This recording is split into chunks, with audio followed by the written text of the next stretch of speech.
So what's up YouTube, welcome to my channel and welcome to another video about my Renault Triber. And basically this is a 3-year ownership video and I'm going to talk about 3 positives, 2 negatives, and also who should be owning this vehicle, basically an MPV, and what would be the requirement compared to the competition and also the price range in which this comes across. So stay tuned to the end of the video and yeah, let's talk about the positives now.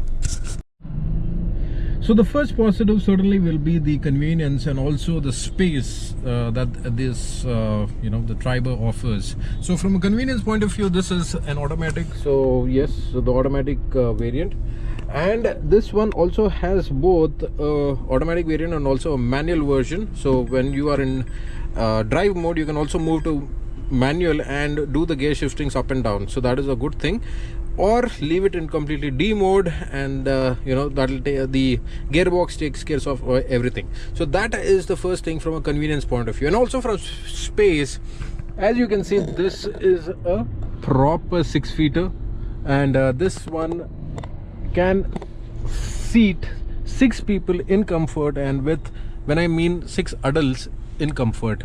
And the best thing is that every person in the car gets at their dedicated AC vents. Like for example, the front, you have obviously the AC vents, you also have the pillar mounted AC vent, so that is good. And also for the third row passenger, you get the roof mounted AC vent, so that is good. Also, number 3 is that this one comes with a very nice ride quality, especially the suspension. It soaks up all the bumps, and it is also planted when you are on highways. So it has, I don't know how they tuned it, but Renault has done a fantastic job, and you can hardly feel the undulations on the road. And especially for the city, this suspension is really good.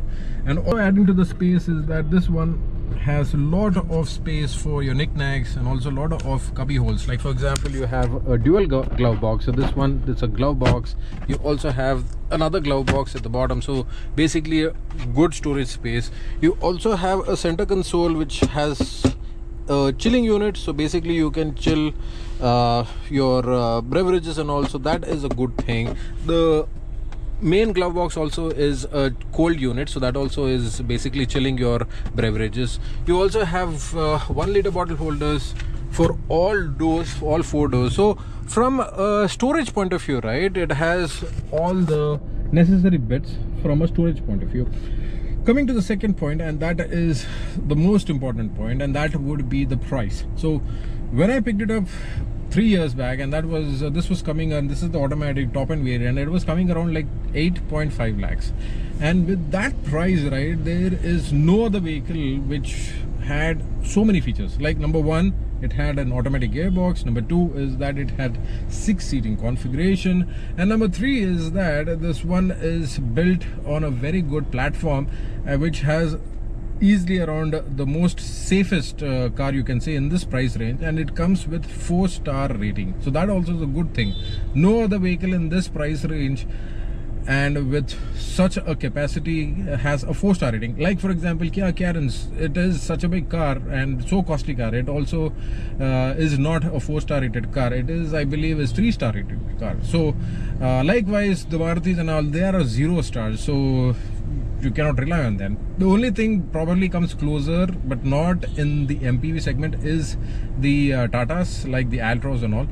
But yes, that is a different segment of car. So from a price point of view, they have nailed it, and there is no other vehicle in this segment which gives so many features in that price. So also the steering is very light in the city, and it eases out, and it is mostly stress free.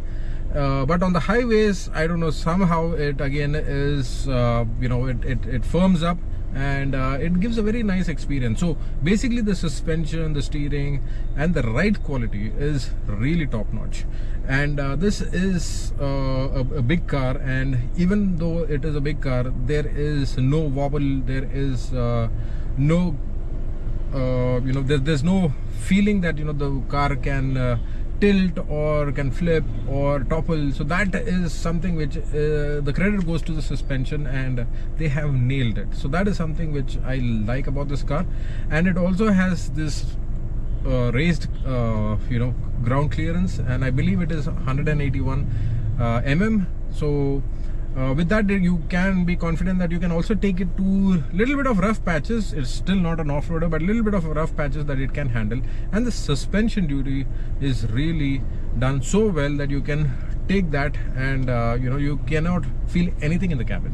So that is also a good thing, and that is point number 3. So now let's get back to the negatives.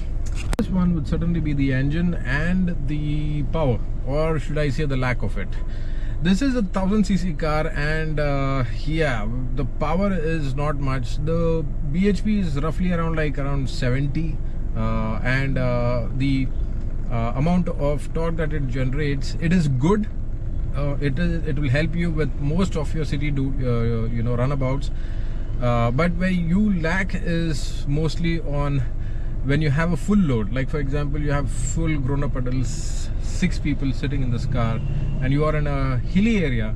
At that time, though it will pull up and though it will take you to the destination, but the stress on the engine is there. So that is something which is there, that they should have at least given a turbo, and that could have solved most of the issues. But yes, the car is underpowered a little bit, and you can feel that when you are having full load. So that is my first gripe.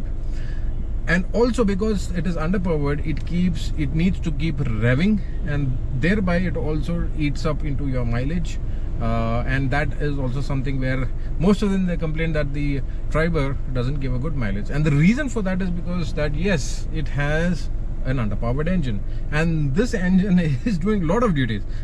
Thereby, it also has 2 condensers, AC compressors, basically one in the front, and also there's one in the seat. So there's a dedicated compressor for the second and third row occupants, and so much of load which is following on the engine. And on top of that, this is a 6-seater car, so it's a big car. So considering all these factors, yes, the weight, the equipment and all those things, so hence there is a lot of stress on the engine, and Kia should have at least given a 1.2 liter engine or a turbo engine keeping the same 1000cc. So I think that is a missed opportunity, but yeah, that is what it is. If the thought process is that they want to keep it light and have better mileage, it doesn't give a better mileage because it is mostly revving. So that also is one thing. So that is my first flaw. The second one is certainly going to be on the sales and service. Yes, 3 years I haven't experienced any major thing, but there are small nitty-gritties that I did experience, and that one is, first one is that the door beading, and this door beading is basically to prevent the water coming from outside, and I think I have the door beading for my vehicle is a little bit spoiled, and I see few drops coming inside the cabin, and this is something which is readily not available. And also there are a couple of other components, like for example the suspension. I happen to have a small a mishap where I went on a ditch at a very good speed with a full load, and hence the suspension happened to get damaged. So I had to replace the suspension, and when suspension gets replaced, it has to replace both the front and both the tires. So this was again not easily available. So that is also something which was something that the spares are on need be order. So we need to place the order, and then it will be available. So that is also something which I feel can be improved. And also the service. So only few people can do the service, or probably the region where I am, I think that's where my experience was. So hence the service is still not up to the mark, right? So that is my second gripe. So who should be owning this? So if your priority, again, this is an underlining statement, if your priority or your requirement is a proper 6-seater, and you are on very tight budget of around 10 lakhs, then I think you can never go wrong, because there's only one car, and that is the Renault Triber. A segment above, or the segment which is at the same level, which is the Triber or the Ertiga, you will certainly have an option of upgrading, but you don't see that upgrade, but it is still priced 3 lakhs more than the Triber. So Ertiga is there, it has a powerful engine, yes. Apart from that, everything is the same.